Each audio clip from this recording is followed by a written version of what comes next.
Welcome back, everybody. It's Thursday, November 19th. We have a good episode for you today. We're kind of going off the track that we've been on the past few weeks. We're just going to kind of talk about, playoffs, MVP races, rookie of the years, not really diving into week 10 or week 11. Um, you know, we're talking, our bets like normal. We're not doing great on the betting segment, but we're going to try to have a comeback week. We're just having bad luck right now. I'm trying to be more energetic. I'm trying new things, speaking on the podcast. It just nothing seems to be working out. It's kind of hard when you're alone. But yeah, we're trying to make it better. We're trying to make it a good listen. It's tougher than I was expecting, tougher than I thought. You're not really talking to anybody. You're just kind of talking to a microphone, looking at your computer screen or looking at your notes. But I'm trying to make it better for you guys. Hopefully, you enjoy this one a little bit better. Next week, maybe I can, give some more energy. I'm trying to. It's just tough, but, enjoy the episode. Let's get right into it. I've done my research. I have my predictions for the AFC and NFC playoffs. We have an extra team this year. Let's just dive right in. Let's start with the AFC. One, I have Kansas City at number one. I have them going 15-1. I don't think they're going to lose another game. They're easily the best team in the NFL. They don't have any glaring weak spots. Obviously, their defense isn't great, but it's consistently mediocre. They also have talent on the defensive side. Number two seed, pretty obvious. It'll be Pittsburgh. They're undefeated now. I'm looking ahead at their schedule. I'm thinking they go 14-2. They have a few, just because they don't have any tough games. It's really just all about the division games, and like I said, you never know how division games can go. Number three, we have Buffalo. I think they do beat out Miami. I think they go 12-4, and I think Miami goes 11-5. We'll get to them later. But yeah, I think Buffalo will go 12-4. I think even if they have the same record as Miami, I think they'll have a tiebreaker over them. They're a solid number three pick. I like them. Number four, Indianapolis. This is where people are probably going to disagree with me.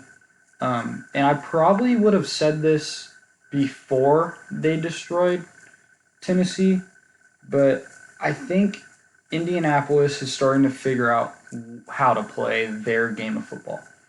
At first, I think they were trying to figure out how they wanted to use Philip Rivers, behind that offensive line and with that great defense. And now, 10 weeks into the season, I think they're starting to figure out, hey, don't make mistakes. Let the defense, special teams work their magic. Just don't turn the ball over. Let's get points. Keep it simple. All right. And it seems to be working, especially after they destroyed Tennessee. I think they're starting to figure it out. So I like them beating out Tennessee in that final spot. I think they finished both 10-6. I just think Indianapolis beats Tennessee out in the tiebreaker. Moving on to the three wild card teams. Probably not gonna like this. I have Miami number five. Um, I have Miami going 11-5, and I have Baltimore going 11-5. I think Miami's. I don't know the tiebreaker off the top of my head. I think it's strength of schedule, or it's head to head, but I don't think they don't play each other, so it'll go strength of schedule. And I think Miami has had a harder schedule. I also think they're just a better team. I like them at number five, which would move Baltimore to number six, and then we have Tennessee at number seven, the last wildcard team in. That would leave out Cleveland and Vegas. The AFC playoff picture, it's a little muddy because you do have two other teams that could make it, like in Cleveland and Las Vegas, both also going 10-6. I think Tennessee just beats them out in the tiebreaker, but Cleveland might not even go 10. It's the Browns. We don't know, and Vegas could go 11-5. It's close. It's going to be interesting to watch. The Tennessee, Indianapolis, Vegas teams. I think those are the three franchises we want to keep an eye on. Moving on to the NFC, starting at the top in the NFC, we have number one Tampa Bay. I think they're starting to figure it out, especially now that they have AB. That Saints game, I think, was a fluke. There was just a lot going on. I think they're going to end up being the 1 seed. I think they'll be 12-4, which, the top three teams I all have going 12-4. So it's just a matter of tiebreakers. I put them in the order of the teams that I think are best. So Tampa Bay number 1. I have Green Bay going number 2, and Arizona at 3. All winning their divisions, all going 12-4. It was a tough choice, especially because people probably don't like that Arizona pick. But I think that'll end up being the order. Obviously, at number 4, Philadelphia. I have them going 6-9-1, just assuming they get 6, but it doesn't even look like they'll get 6 wins. That division is, as we know, horrible. I don't know who else is going to beat Philadelphia in it. I know the Giants have played well recently. I don't know. It's the Eagles. We know how they're underdogs, and Doug Peterson's a good coach, and they're just looking like they're going to win the division, and I don't think anyone disagrees with that. Number 5, I have New Orleans. Like I said, I'm not scared of them. I've said it multiple times. I don't think they're a great team, but that was whenever they had Drew Brees at quarterback. This is not going to sound good. I think Winston gives them an element that they've never even really been able to use, which is throwing the ball deep down the field and just hoping for the best. Yeah, he's going to throw interceptions. He will do that the rest of his career, no matter where he plays, no matter who's on his team, no matter who his coach is.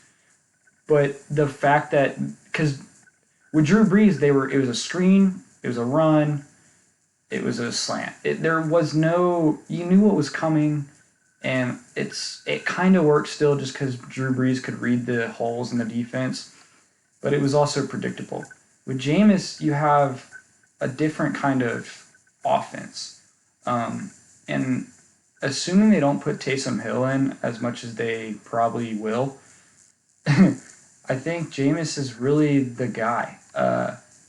I think the fact that he can just sling it at any point, from any formation, at any point in the game, is going to open up everything.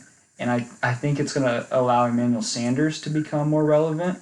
I think it'll help the run game out a lot more. And obviously, Kamara doesn't really need help. Murray's doing good as the first down back. Michael Thomas is back healthy. They still have Smith. I think the fact that he can throw it downfield just opens up all their threats to their fullest potential. And if he can play not smart, but just careful, knowing he's actually on a pretty good team now. Just go with the game plan. Don't force anything. If he can just kind of keep his touchdowns above his interceptions, I think the Saints can become dangerous. I think it'll help out their defense a lot as well. I think the whole confidence is going to change. Just Breeze being on the side, I think, is good for the Saints. I don't know what's going to happen when Breeze comes back. It's looking like he's out. I've heard 2 to 4 weeks. It could be anywhere in between there. But I think if Jameis plays good, they let Breeze rest. Obviously, they're going to stick Breeze in for the playoffs no matter how good Jameis does. It's going to suck. And I think that's whenever they're going to become, not dangerous. Possibly losing that first game in the playoffs. Well, maybe not if they play Philadelphia, but anyone else. I don't know. I think Jameis it's more of like a wild card factor. He might not be consistent, but he does give you that chance to beat a better team. So I have them at number 5. And number 6, I have Seattle. I have Seattle going 11-5. Their defense scares me. There's holes everywhere. It's like you're playing against Swiss cheese. Their offense can keep up, but their defense can't get any stop to help the offense at all. I don't know what else to say. It hurts that Bruce Irvin went down early in the season. But even with him, I don't know how much of a difference it would have made. I don't know. It's hard to tell with Seattle. Who knows? They could start playing great on defense. Just get the scheme right. But in that kind of scheme they have, I think the players are what's important, and I don't think they have the right players. Moving on, I have LA Rams at 7 just because there's not another team close. They're playing safe, decent football. They're kind of similar to the Colts. Uh, it's hey, let our defense play defense. Let's not let Jared Goff make mistakes, and let's run the ball. And it's a formula Sean McVay knows very well, and it's been working for him. And they paid Jared Goff way too much money because he already knew the system, and he can run it the way McVay likes. I don't think they'll win a game in the playoffs, but I think they'll at least get there just because there's not another team threatening them. I have them going 10-6 to finish out the season. Like I said, the NFC, a lot easier to put teams into the playoffs, but also worse teams. In the AFC, all the teams in the playoffs, besides Kansas City, are technically even. I think it's a fun year in the NFL this year. It's interesting. But yeah, that's the playoff picture. Choosing right now, obviously, I have Kansas City winning it all. I don't know if they'll be playing Tampa Bay or Green Bay, though. It'll be one of the Bays versus Kansas City, and Kansas City will win unless... I think Tampa could beat them if they really start to click on offense. I just don't know if they will. I don't think Green Bay will beat them if they play in the Super Bowl. So yeah, Kansas City's probably going to repeat. It'll be ridiculous. I don't know. It'd be nice to see Arizona get there and see Kingsbury against Mahomes and all that. Especially just see Arizona get to the Super Bowl in Kyler Murray's second year. But yeah, it'll just be it's a fun little race for the end of the playoff or end of the season for the playoff spot in the AFC. The NFC is pretty much all sealed up except for the seeding. But yeah, we pretty much know every team that's in there. But yeah, it'll be a fun one. Let's move on. Let's talk about MVPs, Rookie of the Years, all that stuff. We're doing something different this week. We're not going back to last week. We're not looking ahead to next week. We're talking about just what's going on this season. MVP race. All right, Seattle's 1-3 in their last 4 games. Russ has not played great. It's not his fault. That defense is terrible.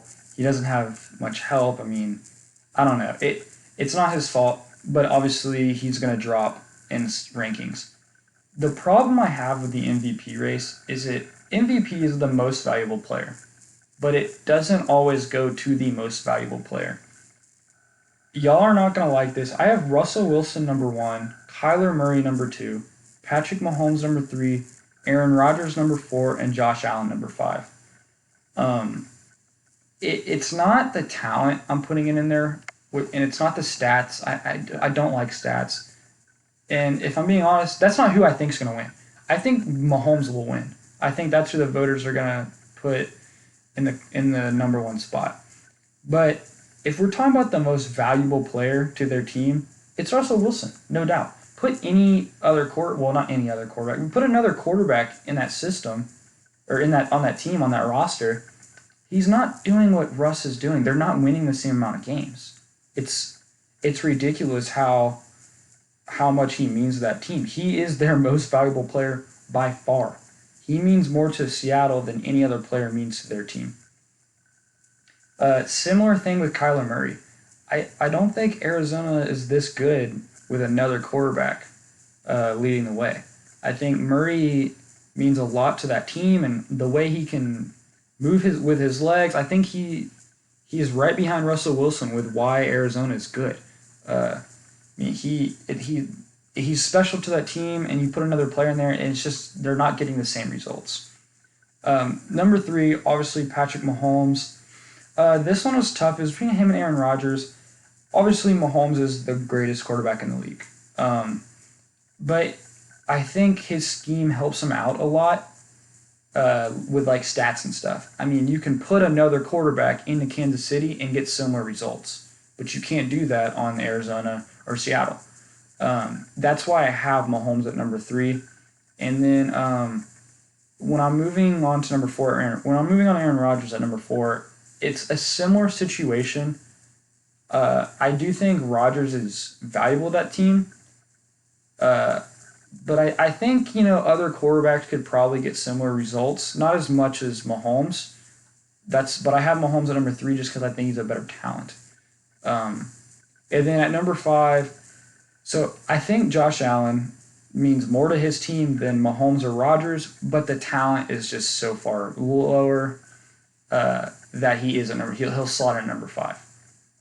Obviously, Rodgers and Mahomes are better, but they're that much better that even though Josh Allen means more to the Bills, he's still going to be number 5. And then I didn't put it on the list, but just if you're curious, number 6 and 7, I have Dalvin Cook and I have Alvin Kamara. I don't have Lamar Jackson in my top 7. I just don't think he's playing great. I don't think he's that valuable to that team. He's at least not playing like he's that valuable. It looks like you put in another quarterback and you get similar results. I've said it multiple times, I'm not a big fan of the Ravens this year. They don't seem to be very great. Even last year, last year they looked great, but they didn't seem great. It's weird, but it's happening. Moving on to the offensive rookie of the year. Now, Joe Burrow and Justin Herbert, on any list you look up, are going to be 1 and 2 in some order. I think Burrow's playing better. I think Herbert's on a better team. I think Herbert's in Los Angeles, so he's getting looked at more. But I think Burrow is the better player. He was picked number 1 for a reason. I have him number 1. Herbert at number 2. A lot of people had Tua at number 3. Tua has not really impressed me. He played good against the Cardinals. But he just doesn't. He's not ready. He looks like a rookie, whereas Burrow and Herbert don't look like rookies anymore. Then again, Tua only just played his 3rd game, but I have him at number 4. I have Chase Claypool at number 3.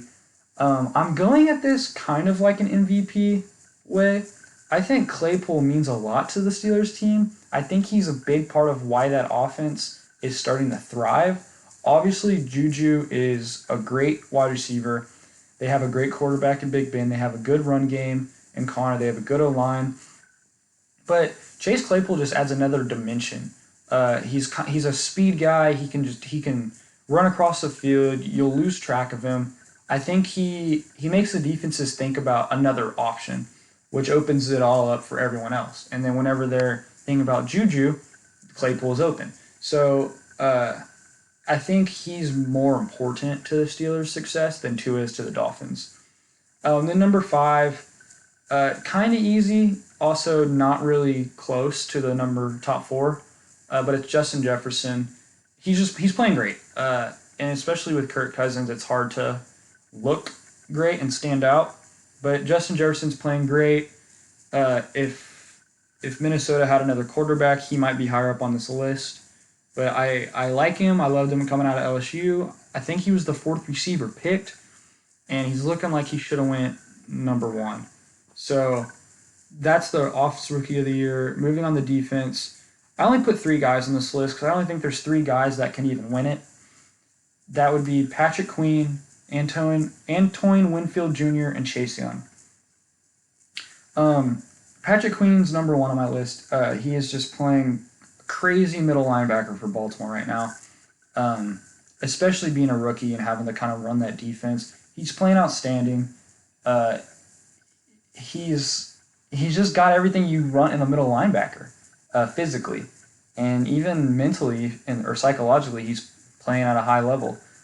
He's going to be a very good player for a very long time, I think, and he's also one that's fun to watch. You know, when you're watching Baltimore, you think the offense, but when their defense goes out on the field, keep your eye on Patrick Queen. He's fun to watch. Number 2, I have Antoine Winfield Jr. He's a defensive back for Tampa Bay. He's mostly playing safety, but he'll slide to corner every once in a while. He is a big reason why their defense is playing so great. Obviously, they have a crazy talented D-line. I mean, they got Sue, they have Jason Pierre-Paul, they have Shaq Barrett coming off the edge, they have Vita Vea in the middle. Their line's great, but when their line's not getting the pressure or not getting there fast enough, they still have, their secondary to help or to thank for the help in the they're doing back there. And Antoine Winfield Jr. is a big part of that. I think he's more important. Like I said, I'm going at it from an MVP standpoint. He's more valuable to Tampa Bay than I think Chase Young is to Washington. Now, we all know who Chase Young is. He was the number 2 overall pick out of Ohio State. Probably would have gone number 1, he in another class if the quarterback wasn't Joe Burrow or that big of a need, for Cincinnati. But he's been playing great. Don't get me wrong. He could easily win Defensive Rookie of the Year. He's also got a lot of talent around him. If maybe Washington didn't have 4 first-round picks on their D-line, Chase Young would be higher up on this list. He's generating pressure. He's playing smart. He's playing good. He's a stout defensive lineman, and he's got a ton of successful years to come in his career. But yeah, those are the 3 guys I think have a chance at winning it. That's why they're the only 3 I put on there. Moving on, kind of looking at next week, week 11, there's a big game between Tennessee and Baltimore. When we were talking about the AFC playoffs, those were 2 teams that I kind of have in the wild card, right? I have Tennessee number 7, I have Baltimore number 6. Tennessee could also jump up to number 3, or 4, I mean. So this is a big game. I think Baltimore's going to come out on top. Tennessee just didn't look great last week. I think Baltimore kind of knows what to do against them. But, whoever wins this game has a big advantage going into the playoffs and going throughout the rest of the season. And then if we're looking at the NFC, obviously I talked about it a little bit, but I think Jameis Winston, the impact he'll have on that Saints team is going to be something to watch for. And if you have Emmanuel Sanders in fantasy, I wouldn't say play in week 1, but I'd say keep an eye out on, how much they use him in their new offensive system. I think Jameis Winston is a big factor in these next coming weeks for the NFC playoff picture. He could be the reason New Orleans jumps Tampa Bay for, the division title. So that's it for, just normal talk, normal football talk. Let's move on to the bets I have for this next week. All right, guys. We're looking at bets for week 11. Y'all are probably not going to want to choose any of these after what happened the last 2 weeks. I am now 9-17 on the year. I'm 4-6 on my top picks. I went 1-5 again last week. I'm not having great luck with my picks. This week, I tried to just not overthink it. I tried to just see whatever popped out at me and what I liked. So I have 6 picks this week. I have 3 top picks, 3 normal picks. Let's do the top ones first. It's actually the Thursday night game. I'm picking Arizona to beat Seattle. They're plus 140. They're not favored. They're in Seattle, but Arizona's, they're not traveling that far. They play Seattle twice a year. Kyler Murray had arguably his best game of the year against Seattle last time they played a few weeks ago. Arizona's coming off a big win against Buffalo. Great catch by Hop. Seattle's not anything special right now. I mean, like I mentioned in the previous segment, their defense is just horrible. I think Kyler Murray can shred them. I like Arizona winning this game, and I'm surprised they're not projected to win. Moving on, I got Minnesota beating Dallas, but I'm going to take the points. Minnesota -7, -118 versus Dallas. They're at home. Dallas is terrible. They don't have a quarterback. I don't care how good they played against Pittsburgh. And Minnesota, they're just going to destroy them, I think. So I'll take the points. Thank you, bettors. Next one, I have Tampa Bay. I'm going to take the points again. -4 favorites at -110 versus the LA Rams. They're at home. The Rams are traveling 3 hours ahead. We saw this a few weeks ago against Miami. Tampa Bay is probably a better team, more prepared. They have a lot more film on the Rams. I think Tampa Bay is going to win by more than 4. I don't know what else to say. Don't have much to back it. I just think they will. The numbers stood out. I'm going with Tampa Bay. Moving to the 3 lesser picks I have, just ones that I like. Just be careful if you're going to bet on them. Cleveland taking the points at -3. at minus 3 points, minus 118 versus Philadelphia. I thought about this one for a while, because Philadelphia is starting to get healthy. It's the end of the season, starting to get to the end of the season. They're probably going to start playing better. I mean, that's what they've done under Doug Peterson. Cleveland is Cleveland. They could, blow it any time. They barely beat the Texans 10-7. But they are at home. They did just get a close win. I think they start to hey, why did we just barely beat the Texans? Like, we need to destroy them. Hopefully, they have that mindset playing against Philadelphia. So yeah, I kind of like them with 3-point favorites. Next game, Cincinnati plus 1.5 at Washington. If they're gonna give me points, give them to me. I think they're gonna win. So take the points, take the money line, whatever gives you better odds. I think they win at Washington. I think Burrow just throws all over them. Now, I wouldn't be surprised if Washington wins because, as we know, the Bengals are terrible. Washington has a great head coach. They're playing better. But I just think it's going to be one of those games where Cincinnati may put up 35, 38. I don't know. I think Burrow goes off. Like I said, bet with caution on these. The next game that I don't quite know about this one. I also had to think about it. Green Bay beating the Colts in Indianapolis. I have plus 110. I think Green Bay's they're hot, they're cold, they're hot and cold.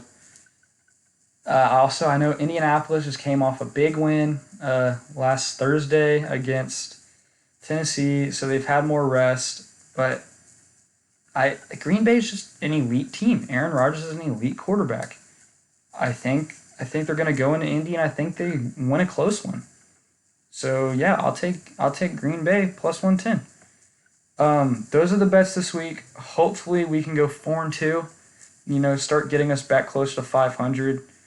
But yeah, hopefully some of y'all win some money and come back next week and listen for those bets. Moving on, coming to the end of the episode, we'll talk about Thursday night football. It's Arizona at Seattle. We already kind of talked about it a bit. Seattle's 3-point favorites. I don't know why. The over-under is 56.5. That is crazy. That would be each team scoring 28 is 56, right? So my picks, like I said, I'm taking Arizona money line, and it could go either way with the over-under. I'm gonna take the over though. Mainly because I'm hoping it goes over. I'm hoping for a fun Thursday night game. But if I were you, this over-under is pretty close. I wouldn't take it. It's a division game. I don't know how many times else you want me to say it. Anything can happen in a division game. But I'll take the over. I hope it's a fun one to watch. These past 2 days have been kind of boring without football. So yeah, hopefully it gives us a fun one on Thursday. And we'll see y'all next week.